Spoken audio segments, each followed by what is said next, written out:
চৌদ্দগ্রামে Abdul high Kanu নামে এক মুক্তিযোদ্ধাকে গলায় জুতার মালা পরিয়ে লাঞ্ছিত করার অভিযোগ উঠেছে।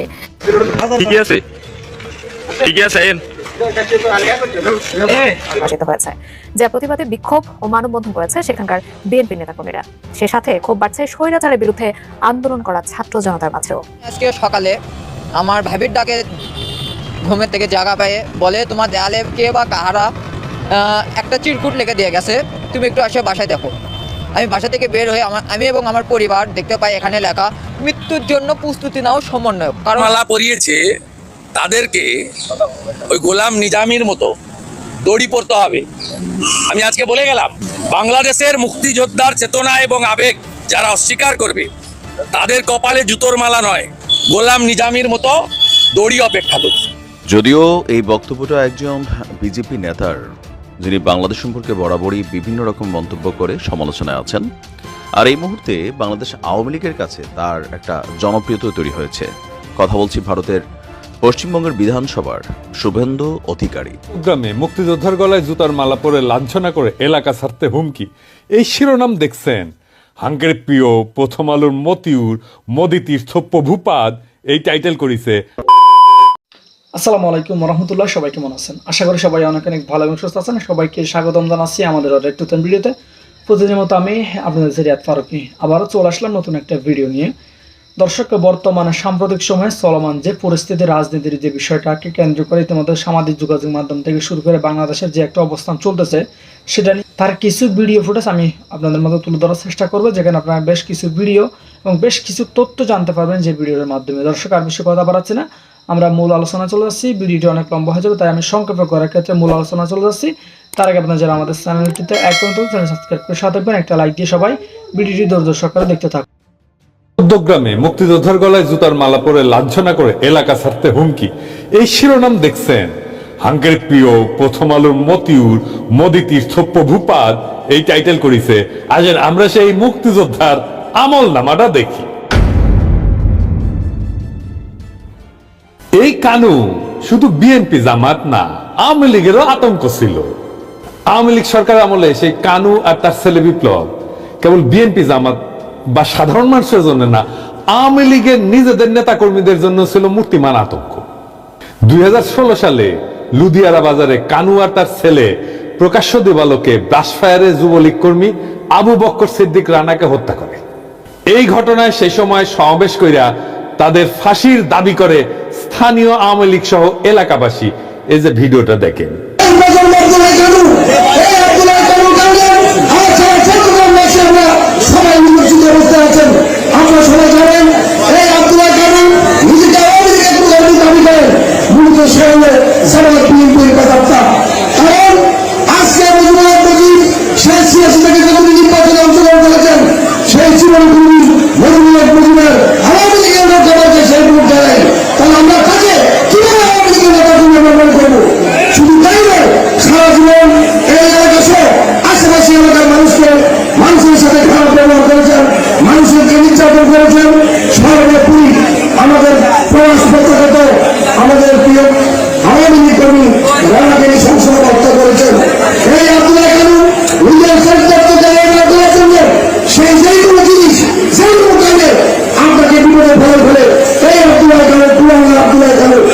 অভিযোগ আছে আব্দুল হাই কানু উপজেলা যুবলীগ নেতা শাহিন হত্যাকাণ্ডে সরাসরি জড়িত ছিল এবং কানুর অত্যাচারে দেশ ছাড়া প্রবাসীরাই গলায় জুতার মালা দেয়। কারণ ওই প্রবাসীদেরকে বিএনপি জামাত তকমা দিয়া এলাকা ছাড়া করত এই কানু। কানুর বিরুদ্ধে হত্যা মামলা সহ কমপক্ষে 8টা মামলা চলমান আছে। টানা 2 বছর জেল খেটিয়া গত 5 আগস্টের কিছুদিন আগে জামিনে বের হয়েছিল। তার ছেলে বিপ্লব একাধিকবার জেল খাটছে। বড়ই কামেল পরিবার আর কি। এর আগে স্থানীয় সরকার নির্বাচনে ভোট ডাকাতি, সংঘর্ষ, সংঘাত, সন্ত্রাস এই সমস্ত বহু অপরাধের ঘটনায় সরাসরি জড়িত এই কানু। আর মানুষের পাশেই পা ধরে ওই শাহিনের জানাজায় ক্ষমা চায়। ওই যে শাহিনের কথা কইলাম আর কি। আসলে ওই শাহিনটাকে এটা একটু দেখি। চৌদ্দগ্রাম উপজেলা যুবলীগের যুগ্ম সম্পাদক শাহিন কুমিল্লা কারাগারে মারা যায়। এই মৃত্যুটা স্বাভাবিক ছিল না। কথিত আছে শাহিনকে কানুই হত্যা করে জেলখানার মধ্যে। তো এই শাহিনের জানাজায় আসলে এলাকাবাসী তোপের মুখে পড়ে। সেই সময় ওই সবার কাছে হাত জোর করে ক্ষমা চায়, মাঝে মাঝে হাত জোর করে ক্ষমা চায়। এরপর ওই নিজেই আওয়ামী লীগের নেতা কর্মীদের হাতে কয়েক দফা মারধরের শিকার হয়।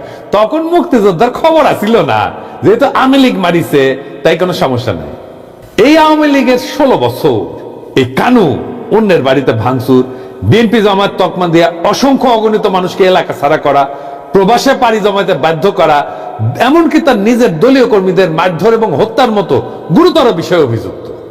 এর আগে 2000 সাল পর্যন্ত আওয়ামী লীগের আগের আওয়ামী লীগের আমলে নানা ঘটনায় আলোচিত ছিল এই কানু। 2001 সালে বিএনপি ক্ষমতায় আসলে ফাঁসি গাইছিল, কুটি যেন লুকাইছিল। বিএনপি সরকার চলে গেলে আবার স্বরূপে সে ফেরে। বিএনপি জামাতের লোকদের বাড়িতে হামলা, বাড়ি থেকে বের করে দেওয়া, অনেকের বাড়িঘর ভাঙচুর, মারধর, ব্যবসা প্রতিষ্ঠান থেকে উঠায় দেওয়া, এই সমস্ত সহ নানা ধরনের অত্যাচারের অভিযোগ আছে তার বিরুদ্ধে। আওয়ামী লীগ সরকারের আমলে 2013-14 সাল পর্যন্ত এলাকায় জামাত বিএনপির লোকজন আসতেই পারেনি। ওই অঞ্চলে ইউনিয়ন পরিষদ নির্বাচনের সময় কানুর ছেলে ওই যে বিপ্লব এক পক্ষে চেয়ারম্যান পদে নির্বাচন করে, অন্যদিকে ছিল ওই সাবেক রেলমন্ত্রী মুজিবুল হকের প্রার্থী জাহিদ হাসান টিপু। ভোট ডাকাতি নিয়ে দুই পক্ষের মধ্যে ব্যাপক মারপিট হয়। এই ঘটনায় কানুর বিরুদ্ধে মামলা হয়। এরপর ঘটে যুবলীগ কর্মী সোহাগ হত্যার ঘটনা। এই সোহাগকে খুন করেছিল এই কানু। তো কানু জুতার মালা পরানোর যারা কান্দাকাটি করিচ্ছেন তারা কি জানেন যে এর আগে কানু বহুবার মারধরের শিকার হয়েছিল, জেল খাটছে, মামলা খাইছে। তো ওইগুলা যেমন মুক্তিযোদ্ধারা হিসেবে লাঞ্ছিত করার ঘটনা ছিল না, এটাও তেমনি। এইখানে মুক্তিযুদ্ধের কোনো লাঞ্ছনা হয়নি, লাঞ্ছনা হয়েছে কানুর ওই বদমাইশে। ওই করছিল কি এই কানু, এই যে লুধিয়ারা উচ্চ বিদ্যালয় পরিচালনা কমিটির নির্বাচনে তার প্রতিদ্বন্দ্বী প্রার্থী ছিল আব্দুল হালিম মজুমদার। এই আব্দুল হালিম মজুমদারকে এই কানু লাথি মেয়েরা পুকুরে ফেলে দিছিল। ওই ঘটনার জেরে এই ঘটনা ঘটছে বলে অনেকে মনে করে। এইটা ছাড়া আগের তো বিভিন্ন বিরোধ আছে, তো কানুরে আটক করে স্থানীয়রা। পরে তার গলায় জুতার মালা দেওয়া হয়। এক পর্যায়ে কানু জুতার মালা সরায় এলাকায় থাকার আকুতি জানায়। এই সময় এলাকা ছাড়ার হুমকি দিতে থাকে। তাকে ঘিরে থাকা লোকজন শুনে তারা বলতেছিল, আমরা তো থাকতে পারিনি, তুমি কেন থাকবা এই জায়গায়? পুরো গ্রামের মানুষের কাছে মাপ চাইতে নেবেন নি আপনি, একজন এখন আপনি এই এলাকা থেকে চলে যাবেন না? কোন দিন আমরা চলে যাবো? বাইতো না, বাইতো না, না না না, চলে যান, মানে খাইয়েন না, না আমরা বলতে না না, আমরা চলে না আমরা বাড়িতে দেখতেছি, না না আমরা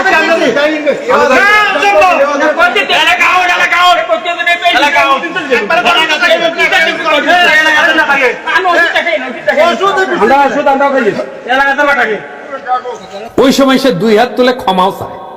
ওই অঞ্চলে কেউ ঘর বাড়ি বানাইতে গেলে সে ওখান থেকে চাঁদা নিত। এই যে আব্দুর রহমান অভিযোগ করছে, যার ভাইকে লাথি মেরে পুকুরে ফেলে দিছিল, সে বলছিল যে ওই ভাইয়ের কাছ থেকে 26 লাখ টাকা চাঁদাবাজি করে। এমনকি সে যখন ঘর নির্মাণ করে আব্দুর রহমান, তখন তার কাছ থেকে 7 লাখ টাকা চাঁদা দাবি করে। চান্দাবাজ এক বদমাইশ মুক্তিযোদ্ধা সাজিছে। তোর মুক্তিযোদ্ধার গোষ্ঠী কিলাই। একজন সাবেক ইউপি সদস্য এবং অবসরপ্রাপ্ত সেনা সদস্য আব্দুল হক, সে বলছে যে কানু গত 17 বছরে এলাকায় সন্ত্রাসের রাজনীতি কায়েম করছে। একাধিক হত্যা, বাড়িঘর ভাঙচুর, চাঁদাবাজির সাথে জড়িত, এবং স্থানীয়রা আগের ক্ষোভ থেকে ঘটনা ঘটেছে। আর এই ঘটনায় জামাত 2 জনকে বহিষ্কার করে দিয়েছে দল থেকে, এবং মুক্তিযোদ্ধাকে লাঞ্ছিত করার নিন্দা জানাইছে। আবার জড়িতদের গ্রেপ্তার দাবি করেছে। পোপের চাইতে বড় ক্যাথলিক হয়েছে জামাত। বিএনপি আবার মিছিল করেছে এই অপমানের প্রতিবাদে। কাউয়া মনে আসলে মির্জা ফখরুলের বাসাত লুকিয়ে আছে। সত্যি সত্যি ওই যে কইছিল না, পালাবো না, পালাবো কোথায়, দরকার হইলে মির্জা ফখরুলের বাসায় যে থাকবো, ঠাকুর গায়ে বাসা আছে না। পালাবো না, কোথায় পালাবো? পালাবো না, প্রয়োজনে ফখরুল সাহেবের বাসায় গিয়ে উঠবো। কি জায়গা দেবেন?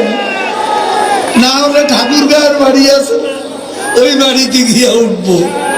মির্জা ফখরুলের বাসাত না, মির্জা ফখরুলের কান্দার চাপিছে কাউয়ার ভূত। বিএনপির ধারণা আওয়ামী লীগ ভালোবেসে ওরা ভোট দিবে, ম্যাঙ্গো আর স্যাক দুটাই যাবে। আওয়ামী লীগ ভোট দিবি না বিএনপি, আর বিএনপির ভোটাররা কোনো আওয়ামী রক্ষককে ভোট দিবি না। Case clear. জামাতকেও ভোট দিবি না, ওরা ভোট দিতেই যাবি না। এবার আসেন, জুতার মালা দেওয়াটাকে অন্যায় হয়েছে নাকি? আমাদের সমাজে সামাজিক একটা শাস্তির বিধান আছে, এটা নতুন কিছু না। যেমন ধরেন এক ঘরে করে রাখা, মাথা মুড়ায় ঘোল ঢেলে দেওয়া, গাধার পেতে উল্টা করে চড়ানো, নাকে খত দেওয়া, সংসপ্তক দেখেছেন না? ওই যে হুরমতি কপালে ছেঁকা দিছিল একটা পয়সা দিয়া, রমজানে কান কেটে দিছিল, মনে আছে না?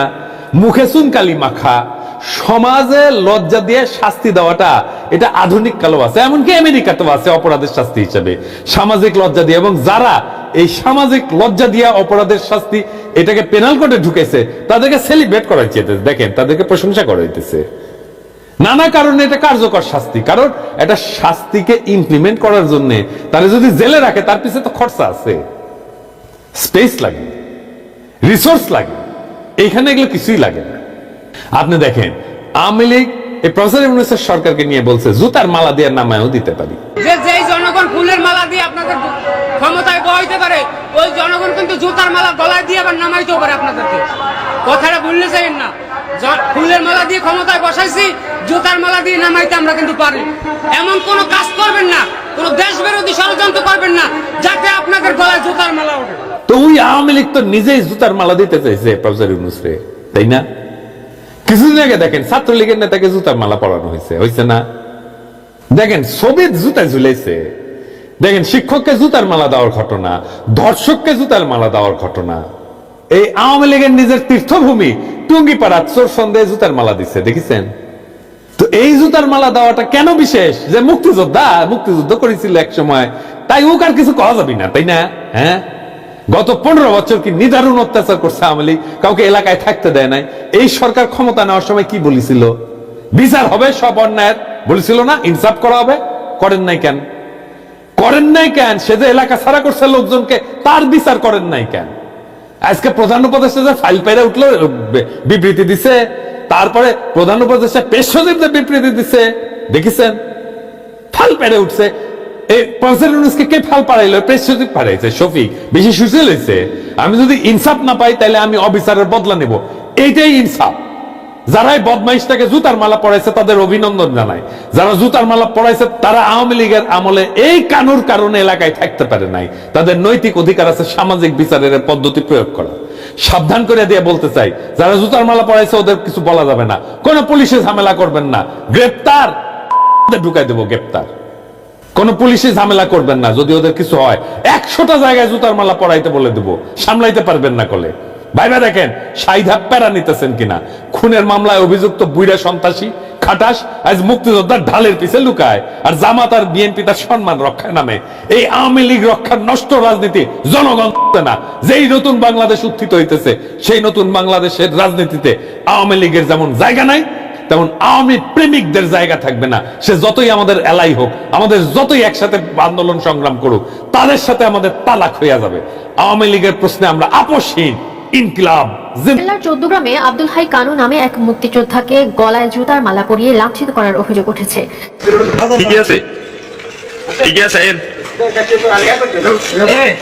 সরকার কই? সরকার তো নাকে তেল দিয়া ঘুমায়। এই সরকারের বিরুদ্ধে আগে আমাদের দাঁড়াতে হবে। কি করেছে এই পর্যন্ত 5 মাসের মধ্যে? আমি কইছি আমি স্বাধীনতা মুক্তিযুদ্ধে অংশগ্রহণ করছি, আমার জীবন শরীরে আমি মুক্তিযোদ্ধা। বলেন একটা ইনিশিয়েটিভের কথা বলেন যে উনি এই ইনিশিয়েটিভটা নিয়েছেন। আছে কোন ইনিশিয়েটিভ বলেন তো, জুড়ে বলেন আছে? সমান জানিয়ে দেন, যারা রাষ্ট্র পরিচালনা করছেন তাদেরকে জানিয়ে দেন যে তারা যেন আজকের দিনের পরে যেন আর এইভাবে এই যে ছাত্র আন্দোলনের নেতারা তাদের বিবেকটা আসলে কোথায় গিয়ে দাঁড়াইছে, ক্ষমতার লোক কি তাদেরকে অন্ধ করে দিল কিনা সেটা বুঝতে আমার একটু কষ্ট হচ্ছে। তাদের যমুনা থেকে প্রায় 40 কোটি টাকার মতো উপদেষ্টারা খেয়েছে। হাসান আর সারজিৎ এরা কিন্তু রক্তের সাথে বেমানি করছিল। এদিকে একটি স্বাধীন দেশে একজন মুক্তিযোদ্ধাকে এমন ভাবে অপমান করে কিছু চক্র, সেখানে দেখা যায়নি কোনো সমন্বয়ক কিংবা কোনো উপদেষ্টা মণ্ডলী। তাই দেশের মুক্তিযোদ্ধাদের এমন অপমানজনক ভিডিও দেখার পর এই অন্তর্বর্তীকালীন সরকারের উপর রেগে গিয়েছেন বাংলাদেশের একসময়ের কিংবদন্তি অভিনেতা ইলিয়াস কাঞ্চন বলেন যে দেশের মুক্তিযোদ্ধাদের এমন ভাবে অপমান করানো হয়, সেই দেশের পরবর্তী সময়ে কি হতে পারে আমাদের জানা আছে। ইলিয়াস কাঞ্চন আরো বলেন যে দেশের সব সমস্যার সমাধান হলো সমন্বয়ক, কিন্তু সেই সমন্বয়কদের সামনেই ঘটে অসামাজিক কার্যক্রম। সমন্বয়ক সার্জিস আলম দেখেও না দেখার ভান করে। আমরা তো এই রকম স্বাধীন দেশ চাইনি, অন্যায় হলে সেখানে জীবন দিতেও আমরা প্রস্তুত থাকব, কিন্তু একজন সমন্বয়কের সামনেই অসামাজিক কাজ চলছে, তারা সেখানে বোবার মতো বসে থাকে, দেখেও না দেখার মতো করে চুপ করে বসে থাকে। এমন দেশ আমরা চাইনি বলে দাবি জানিয়েছেন এই অভিনেতা ইলিয়াস কাঞ্চন। শুধু তাই নয়, ইলিয়াস কাঞ্চনের সাথে যোগ দিয়েছেন ভিপি নুরুল হক নূর। এই মাথা ভাঙ্গা কোমর ভাঙ্গা মেরুদণ্ড উপদেষ্টা পরিষদ দিয়ে মোকাবেলা করা যাবে না। আপনারা যদি সহায়তা দিতে ব্যর্থ হন, জানুয়ারি ঠান্ডা প্রধান উপদেষ্টার কার্যালয়ে ঘেরাও করবেন। কানে পানি যাচ্ছে না, জানুয়ারি থেকে কানে পানি যাবে। পুরায় শতাধিক আওয়ামী লীগ নেতাকর্মী ও সমর্থক বিএনপিতে যোগদান করেছেন বলে বিভিন্ন গণমাধ্যমে খবর প্রকাশিত হয়েছে, যার প্রতিবাদে বিক্ষোভ ও মানববন্ধন করেছে সেখানকার বিএনপি নেতাকর্মীরা। সে সাথে ক্ষোভ বাড়ছে স্বৈরাচারের বিরুদ্ধে আন্দোলন করা ছাত্র জনতার মাঝেও। প্রশ্ন উঠছে, কি কারণে আওয়ামী লীগের নেতাকর্মীদের নিজেদের দলে ঢোকার সুযোগ দিচ্ছে বিএনপি? এ নিয়ে এবার মুখ খুলেছেন দলটির মহাসচিব মির্জা ফখরুল ইসলাম আলমগীর। কি বললেন তিনি, জানাচ্ছেন এসআই রাজ।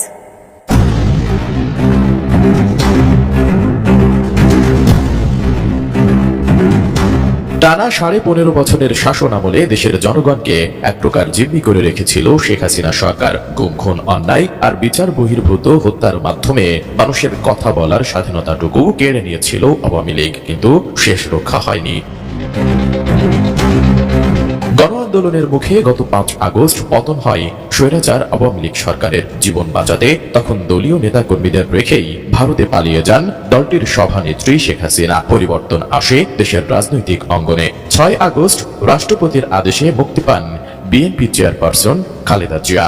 একই সঙ্গে কারাগার থেকে মুক্তি পান দলটির কয়েক হাজার নেতাকর্মী। বিভিন্ন মামলায় সাজাপ্রাপ্ত হয়ে দীর্ঘ সময় বিদেশে অবস্থান নেওয়া দলটির নেতাকর্মীরাও দেশে ফেরত আসতে থাকেন।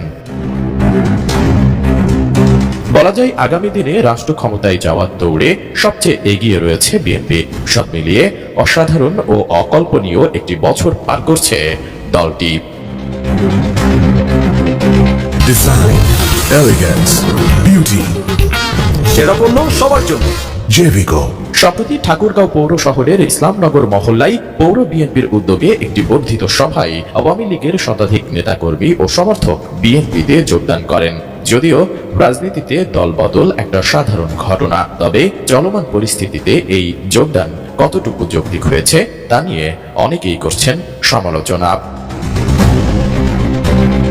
এ বিষয়ে জানতে চাইলে বিএনপির মহাসচিব মির্জা ফখরুল ইসলাম আলমগীর বলেন, যোগদানের বিষয়টি তার জানা নেই, তবে তারেক রহমানের নির্দেশ দেওয়া আছে যারা সন্ত্রাসী, যারা গণহত্যার সঙ্গে জড়িত হয়েছিল, যারা দুর্নীতির সঙ্গে জড়িত, তাদের কারো ঠাঁই হবে না বিএনপিতে। 24 ডিসেম্বর ঠাকুরগাঁও প্রেস ক্লাবে মহাসচিবের পক্ষ থেকে শীতার্তদের মাঝে শীত বস্ত্র বিতরণ শেষে সাংবাদিকদের প্রশ্নের জবাবে একথা জানান তিনি।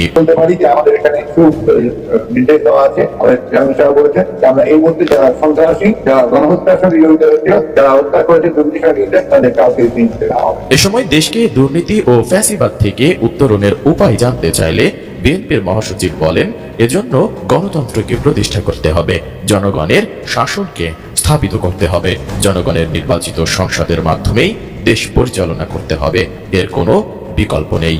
জনগণের যে শাসন, সেই শাসনকে স্থাপিত করতে হবে, অর্থাৎ জনগণের যে পার্লামেন্ট, জনগণের যে নির্বাচিত যে পার্লামেন্ট, সেই পার্লামেন্টকে দেশ পরিচালনা করতে হবে, সেই সরকারকে দিয়ে পরিচালনা করতে হবে। অন্য কোনো উপায় আছে বলে আমার জানা নেই। এসআই রাজ, এটিএন। আমি আজকে সকালে আমার ভাবির ডাকে ঘুমের থেকে জায়গা পেয়ে বলে, তোমার দেয়ালে কে বা কাহারা একটা চিরকুট লিখে দিয়ে গেছে, তুমি একটু আসে বাসায় দেখো। আমি বাসা থেকে বের হয়ে আমি এবং আমার পরিবার দেখতে পাই এখানে লেখা, মৃত্যুর জন্য প্রস্তুতি নাও সমন্বয়ক। কারণ আমি সমন্বয়ক, আমি এটার পরে আমি আমার পরিবার নিরাপত্তাজনিত কারণে ভুগতেছি। এখন বিষয় হচ্ছে যে অনেক সমন্বয়কই তো ছিল, হ্যাঁ, অনেক সমন্বয়ক দায়িত্ব পালন করেছে। তো যেহেতু সেগুলো সমন্বয়কের বাসায় বগুড়ায় যারা আরও ছিল, তাদের বাসায় এখন বলতে এই ধরনের কোনো ঘটনা ঘটেনি। এই এলাকায় আপনার বাড়িতে কি মনে হচ্ছে, যে বাইরের কেউ হবেন বা আপনার এলাকার লোকই হতে পারে? আমার বিশ্বাস, আমার পরিবারের মানে বিরুদ্ধে কারো কোনো অভিযোগ নাই, কারোর সাথে আমার কোনো ঝুট ঝামেলা নাই, এবং কারোর সাথে তুই তুকারি পর্যন্ত সম্পর্ক নাই, কারণ পারিবারিক কোনো কোলাহলও নাই আমার বাসায়। এটা যেহেতু এটি ডাইরেক্ট সমন্বয়ক নেওয়া হয়েছে, কারণ এটা রাজনৈতিক। স্বৈরাচার শেখ হাসিনাদের দোসররাই এই কাজটি করতে পারে। আমার মাধ্যমে বাকি সমন্বয়কদেরও হয়তো তারা বোঝাতে চাইছে, তোরা সাবধান হয়ে যাও।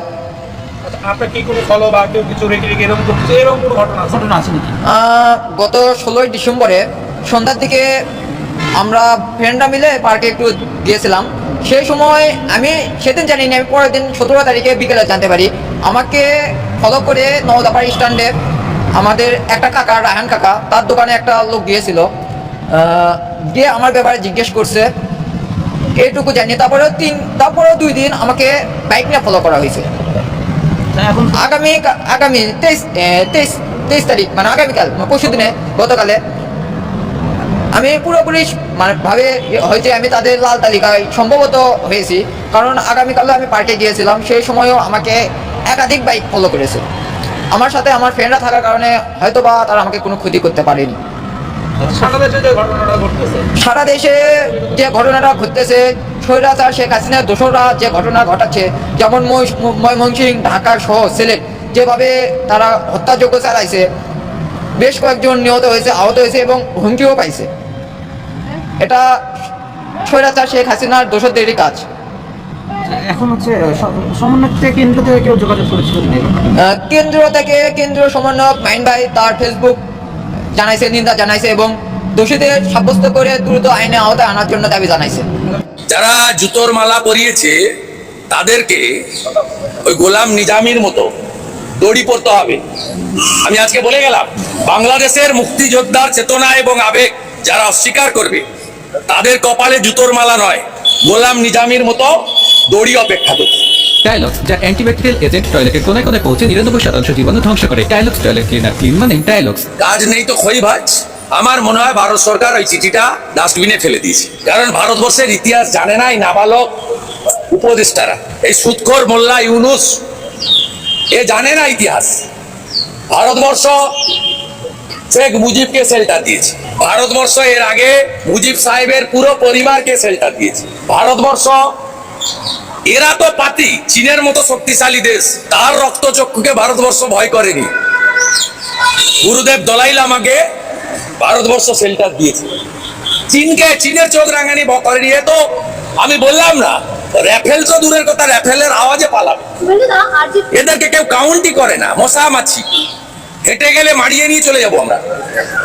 কলকাতা শহরে যে গার্বেজটা আজকে সকালে উঠেছে, ওটা যদি কার্গো প্লেন আমাদের এত আছে, আমরা উপরে নিয়ে গিয়ে শুধু ঢাকনাটা খুলে দিই, মোল্লা ইউনুস সহ গোটা ঢাকা চাপা পড়ে। যারা জুতোর মালা পরিয়েছে তাদেরকে ওই গোলাম নিজামীর মতো দড়ি পড়তে হবে। আমি আজকে বলে গেলাম, এই রাজাকারের নাতিদের অবস্থা কি হয় শুধু দেখতে থাকুন। এরা অতীত থেকে শিক্ষা নেয়নি। বাংলাদেশের মুক্তিযোদ্ধার চেতনা এবং আবেগ যারা অস্বীকার করবে তাদের কপালে জুতোর মালা নয়, গোলাম নিজামীর মতো দড়ি অপেক্ষা করছে।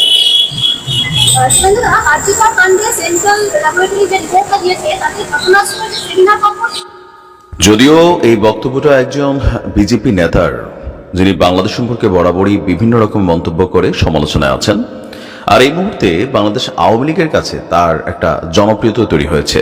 কথা বলছি ভারতের পশ্চিমবঙ্গের বিধানসভার শুভেন্দু অধিকারী। তো তিনি শেখ হাসিনাকে ফেরত দেওয়া নিয়ে তার যে মনোভাব প্রকাশ করেছেন, সেখানে তিনি ভারতবর্ষের ইতিহাস, বঙ্গবন্ধু শেখ মুজিবুর রহমানের পারিবারিক ইতিহাস, ইভেন এই সমন্বয়কদের পরিণতি কি হবে, পাশাপাশি ডক্টর মোহাম্মদ ইউনূসের পরিণতি কি হবে, এর পাশাপাশি বাংলাদেশকে রাষ্ট্র হিসেবে তারা কতটুকু মূল্যায়ন করে রাইট নাও, তারই কিন্তু বহিঃপ্রকাশ ঘটেছে। আপনারা সকলে অবগত আছেন যে গতকালকে আমাদের পররাষ্ট্র দপ্তর থেকে ভারতের কাছে কূটনৈতিকভাবে শেখ হাসিনাকে ফেরত চেয়ে একটা চিঠি পাঠানো হয়েছে। পররাষ্ট্র দপ্তর ভারতের, তারা বলছিল যে তারা চিঠির বিষয়ে অবগত আছে, তবে এই বিষয়ে এখন কোনো মন্তব্য করতে রাজি নন। বাট এই মুহূর্তে আপনার কি বলে যে টক অফ দ্য সিটি বা টাউন বা কান্ট্রি আমরা যদি ধরি, শেখ হাসিনাকে কি ভারত ফেরত দেবে নাকি দেবে না, আর এই বিষয় নিয়েই ভারতের বিজেপির এই শুভেন্দু অধিকারীর কাছে ভারতীয় সাংবাদিকদের প্রশ্ন ছিল। তো তার বক্তব্য হচ্ছে যে আমার মনে হয় ভারত সরকার ওই চিঠিটা, বাংলাদেশের এই চিঠিটা ডাস্টবিনে ফেলে দিয়েছে। আর বাংলাদেশের এই নাবালক উপদেষ্টারা, এখানে বিশেষ করে সারজিদ, হাসনাস, আসিফ, তারপর আমাদের যে বাচ্চারা আছে, তাদের সম্পর্কে বলা হচ্ছে যে তারা ভারতের ইতিহাস জানে না। পশ্চিমবঙ্গ বিধানসভার বাহিরে তার এই বক্তব্য এই মুহূর্তে সোশ্যাল মিডিয়াতে ভাইরাল। তিনি বলছেন যে ভারত বঙ্গবন্ধু শেখ মুজিবুর রহমানকে আশ্রয় দিয়েছিল, বঙ্গবন্ধুর পুরো পরিবারকেও আশ্রয় দিয়েছিল, দালাই লামাকেও ভারত আশ্রয় দিয়েছিল, চীনের মতো শক্তিশালী দেশের রক্তচক্ষুকেও ভারত ভয় করেনি। রাফায়েল তো দূরের কথা, তার শব্দেই বাংলাদেশিরা পালাবে। যারা মুক্তিযোদ্ধাকে জুতোর মালা পরিয়েছে তাদেরকে নিজামীর মতন গলায় দড়ি পড়তে হবে। এই রাজাকারের নাতিদের কি অবস্থা হয় সেটা দেখতে থাকুন। এরা অতীত থেকে এখনো শিক্ষা নেয়নি। বাংলাদেশের মুক্তিযুদ্ধের চেতনা এবং যারা আবেগকে অস্বীকার করবে তাদের কপালে আপনার কি বলে যে দড়ি অপেক্ষা করছে। আর এর বক্তব্য হচ্ছে যে আমরা মানে এখানে ডক্টর ইউনূস সাহেব সম্পর্কেও বেশ কিছু কটু কথা বলেছেন। এখন প্রশ্ন হচ্ছে, বিজেপির এই নেতার বক্তব্য কি ভারত সরকারের বক্তব্য? আপনি বিষয়টাকে যদি দেখেন একটু এলাবোরেট করে বা একটু বড় আকারে বিশ্লেষণে যদি আমরা যাই, এই বক্তব্যটাই কোথাও না কোথাও ভারত সরকারের কিন্তু আভ্যন্তরীণ বক্তব্য। যদিও শুভেন্দু অধিকারী মুখ দিয়ে যেভাবে কথাগুলো বলেছে, কূটনৈতিকভাবে ভারত সরকার এভাবে কথাটা বলবে না। আমি গতকালকের ভিডিওতে বলেছিলাম যে পারসেপশন বলছে শেখ হাসিনাকে ভারত কিন্তু ফেরত দিবে না।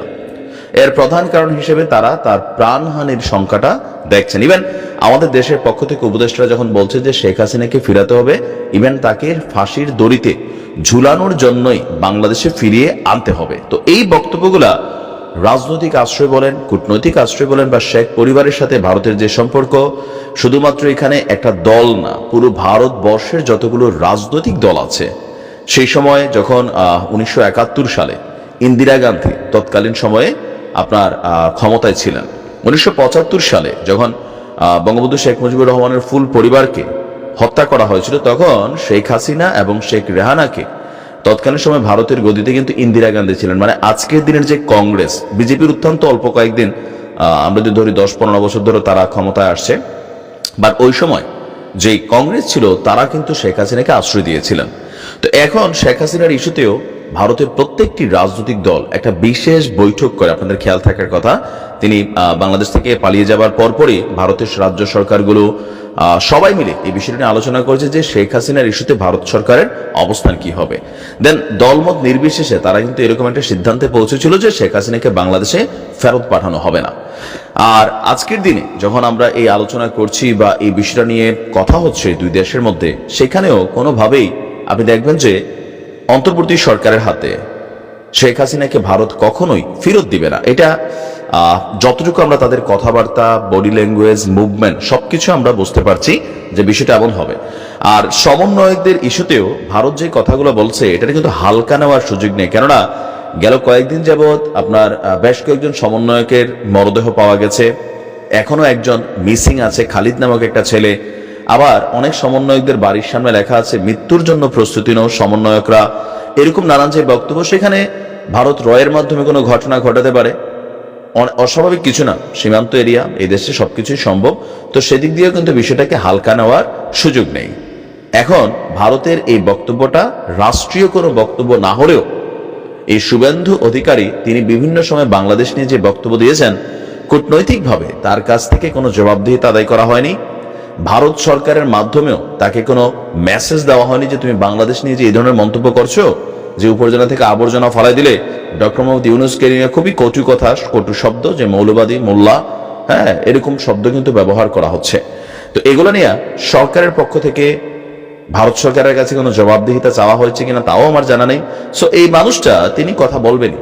আর যেহেতু এখানে political issue, Sheikh Hasina issue, স্বাভাবিকভাবে বাংলাদেশ আওয়ামী লীগের যারা ফ্যান ফলোয়ার আছেন, নিয়ার অ্যাবাউট 40% পিপল যারা আওয়ামী লীগকে পছন্দ করে, তাদের কাছে শুভেন্দু অধিকারী বা ভারতের এই ধরনের বক্তব্য অনেকটা তাদের কাছে মজাও লাগছে, কারণ ইটস এ চ্যালেঞ্জিং ইস্যু। তো দিন শেষে আমি জানি না আসলে কি ঘটতে যাচ্ছে, তবে এতটুকু তো নিশ্চিত বলতেই পারি যে এই অন্তর্বর্তী সরকারের হাতে, মানে এই উপদেষ্টাদের ক্ষমতা থাকাকালীন এখানে শেখ হাসিনাকে ভারত জীবনেও ফেরত দেবে না। যদিও কখনো পত্রপর্ণ যে চুক্তি আছে, সেই চুক্তি অনুযায়ী হয়তো পরবর্তীতে কোনো গণতান্ত্রিক দল রাষ্ট্র ক্ষমতায় আসলে, লাইক বিএনপি ক্ষমতায় আসলে হয়তো বা পরবর্তী সময় অন্য কিছু ঘটতে পারে, বাট রাইট নাও ফেরত দেবে না। বরঞ্চ সমন্বয়কদেরকে তারা প্রকাশ্যে হুমকি ধামকি দিচ্ছে। এখন এটা নিয়ে আমাদের দেশ সরকার কি আসলে কথা বলে, যদি শুভেন্দু অধিকারীর কথার পরিপ্রেক্ষিতে সরকার কথা বলবে কিনা তাও একটা প্রশ্ন, কারণ তিনি দায়িত্বশীল কোনো ব্যক্তি নন। তবে আপাতত শেখ হাসিনার জন্য কিছুটা তো গ্রিন জোন ভারতের এই ধরনের বক্তব্য থেকে তৈরি হচ্ছে। দেখা যাক কি ঘটে। ভালো থাকুন, আসসালামু আলাইকুম। প্রিয় দর্শক, ভিডিওটি দেখে আপনার মতামত অবশ্যই কমেন্ট করে জানাবেন। আজকে কে কোথা থেকে ভিডিওটি দেখেছেন অবশ্যই দ্রুত কমেন্ট জানাবেন। আমাদের চ্যানেলটিতে নতুন চ্যানেল সাবস্ক্রাইব করে সাথে থাকবেন। ধন্যবাদ সবাইকে। দেখাবো না কোনো ভিডিওতে, ভালো থাকবেন, সুস্থ থাকবেন। আল্লাহ হাফেজ।